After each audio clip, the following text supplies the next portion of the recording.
আজি আপোনালোকক সবক দেখিখিনি প্ৰেষ্টিজ পৰিবাৰ মই যেতিয়া জন্ম লৈছিলোঁ আৰু জন্ম লোৱাৰ পিছত এজন সাকসেসফুল ইনসান মই জন্ম লৈছিলোঁ।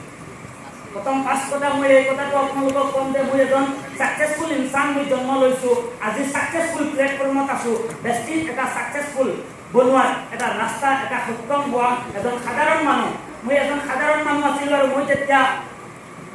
স্কুলত এডমিশ্যন হৈছিলে মই 2 বছৰৰ বাচ্চা তেতিয়া মই স্কুলত যোৱা ষ্টাৰ্ট কৰিছিলোঁ। মানুহে বিলিভ নকৰিব তেতিয়াৰ পৰা মই স্কুলত গৈছিলোঁ। কিন্তু স্কুলত যেতিয়া গৈছিলোঁ প্ৰাইভেট স্কুলত গৈছিলোঁ আৰু আমাৰ টিচাৰসকলে চাইকেল লৈ আহে আৰু মই দেখোঁ মোৰ টিচাৰসকলে কেনেকৈ কষ্ট কৰে আৰু সিহঁতৰ ল'ৰা ছোৱালীক কেনেকৈ শিক্ষা দি আছে আৰু তাই সেইটো দেখিখিনি আৰু মই যেতিয়া ক্লাছ 7ৰ পৰা প্ৰাইভেট স্কুলত গৈছিলোঁ প্ৰথম সৰ্বশিক্ষা আছিলে আৰু তেতিয়া আমাক মাষ্টৰে বৰ্ডত লিখি দিয়ে আৰু নকল মাৰাটো মই ফাৰ্ষ্ট আছিলোঁ। যেতিয়া মই নকল টোকা লিখিখিনি নকল মাৰোঁ আৰু বেছি যেনেকৈ এটা চিষ্টেম আহিছে যিটোত নেকি নকল মাৰাৰ কামেই এইটো কাম যে কেনেকৈ নকল মাৰিব লাগে আপলাইনৰ পৰা শিকিব লাগে ডাউনলাইনৰ পৰা শিকাব লাগে বেলেগ একো কাম নাই। কিন্তু তাক মই টিচাৰসকলক যেতিয়া মই দেখিছিলোঁ যে চাইকেল লৈ আহে আৰু সিহঁতৰ 5,000 6,000 7,000 টকা পায় আৰু মই ক্লাছ 9ত মই ইস্তফা দি দিছোঁ যে মই আৰু স্কুলত নাযাওঁ কিয় মোৰ ভৱিষ্যত মই বেয়া কৰিব নিবিচাৰোঁ। মই কিবা ভাল এটা চিন্তাধাৰা কৰিছোঁ আৰু জীৱনত মই ভাবিছোঁ এটা ডাঙৰ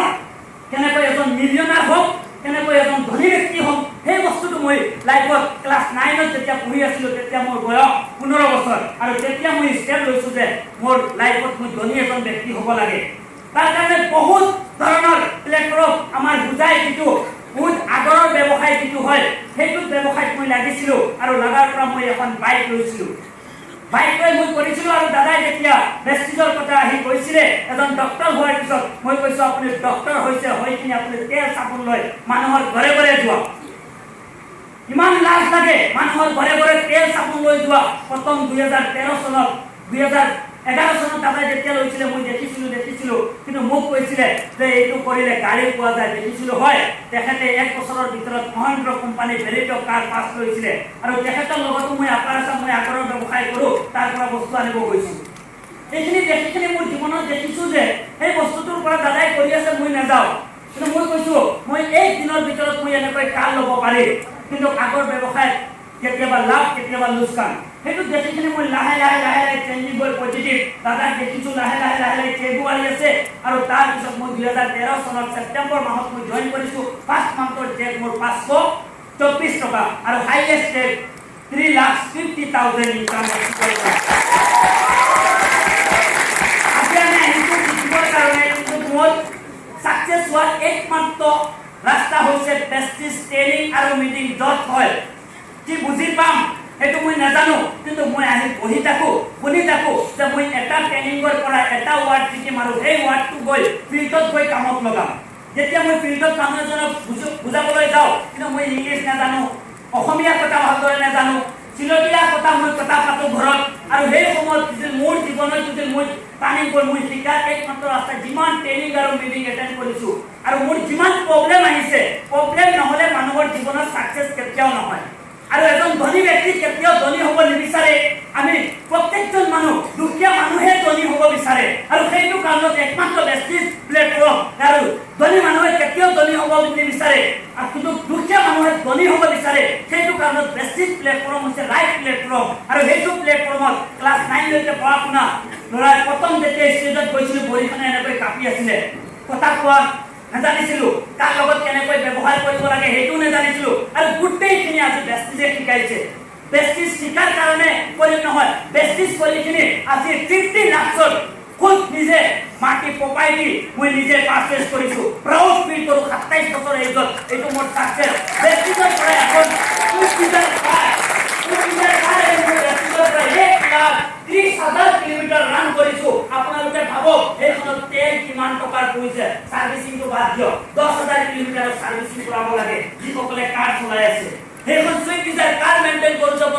আৰু এখন 1,30,000 কিলোমিটাৰ চলোৱাৰ লগে লগে কিয়া সনেট টপ মডেল কাৰ যিখনৰ দাম লগভগ 17 লাখ টকা টপ মডেল কাৰখন মই কিয়া সনেট টপ মডেল কাৰ ৰেজিষ্ট্ৰেশ্যন কৰাই হেড কৰিছোঁ। আৰু প্ৰেক্টিছ কৰি আপোনালোকে দেখা পাইছে ষ্টেজত প্ৰেক্টিছ কৰিছোঁ ক্লাছ 9 লৈকে পঢ়িছোঁ কিন্তু এজন বিউটিফুল ৱাইফ কিয় এজন বিএ পাছ এজন শিক্ষিত ছোৱালী বিয়া পাতিব পাৰিছো কি কাৰণত আপোনালোকে দুজন মোৰ মাজত কি আছে একো নাই বেষ্টিজৰ পাৱাৰ বেষ্টিজ কৰাৰ কাৰণে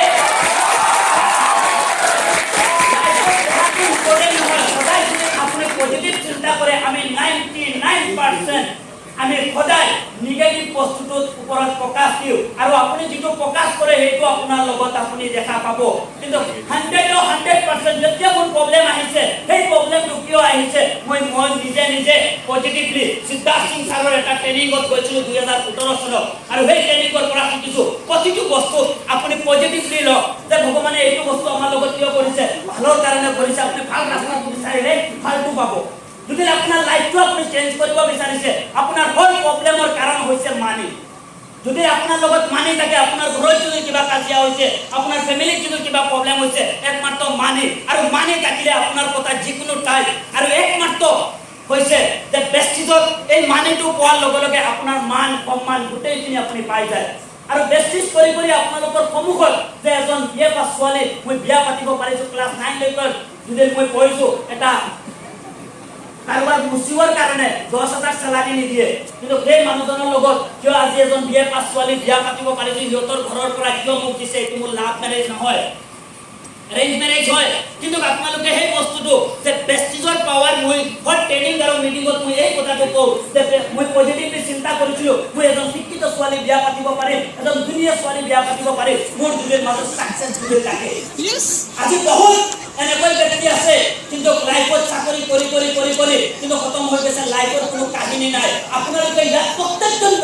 ব্যক্তিৰ কাহিনী আপোনালোকে ইয়াত ক্ৰিয়েট কৰিব পাৰিব আৰু এই ষ্টেজত আহি আপোনালোকে প্ৰত্যেকজনে কাহিনী শুনাব বেষ্টিজ এটা সাকসেসফুল প্লেটফৰ্ম এই প্লেটফৰ্মত আপোনালোকে আহি আপোনালোকৰ নিজৰ কাহিনী কোৱাৰ চান্স পাব আৰু মই মোৰ বিউটিফুল ৱাইফক মই দিব বিচাৰো যে তেখেতে যে এজন বেষ্টিজিয়ানৰ লগত বিয়া হোৱাৰ পিছত এৰেঞ্জ মেৰেজ হৈছে আৰু তেখেতে কেনেকৈ ফিল কৰি আছে এনেকৈ এটা মহল আৰু আমাৰ বেষ্টিজত যেতিয়া এৱাৰ্ড চেৰিমনি হৈছিলে গৈছিলে তেখেতৰ পুৰা ভিডিঅ ভাইৰেল হৈছিলে এৱাৰ্ড চেৰিমনিটো কৰিছিলে ফাৰ্ষ্ট মই মেগা চিএমপি দিছিলোঁ আমাৰ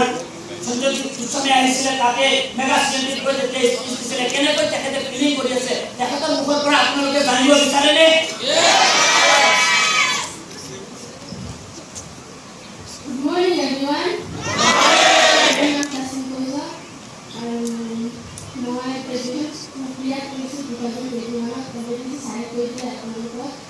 আৰু মই আজি মই বহুত সুখী আজি ৰিয়াসাৰক বিয়াতে মই বহুত সুখী মোৰ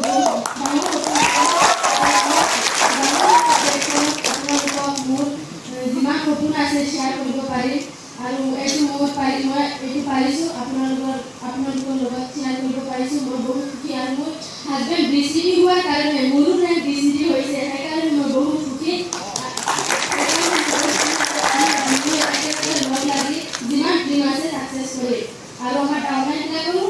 সপোন সাকসেস কৰি সপোনবিলাক পূৰণ কৰি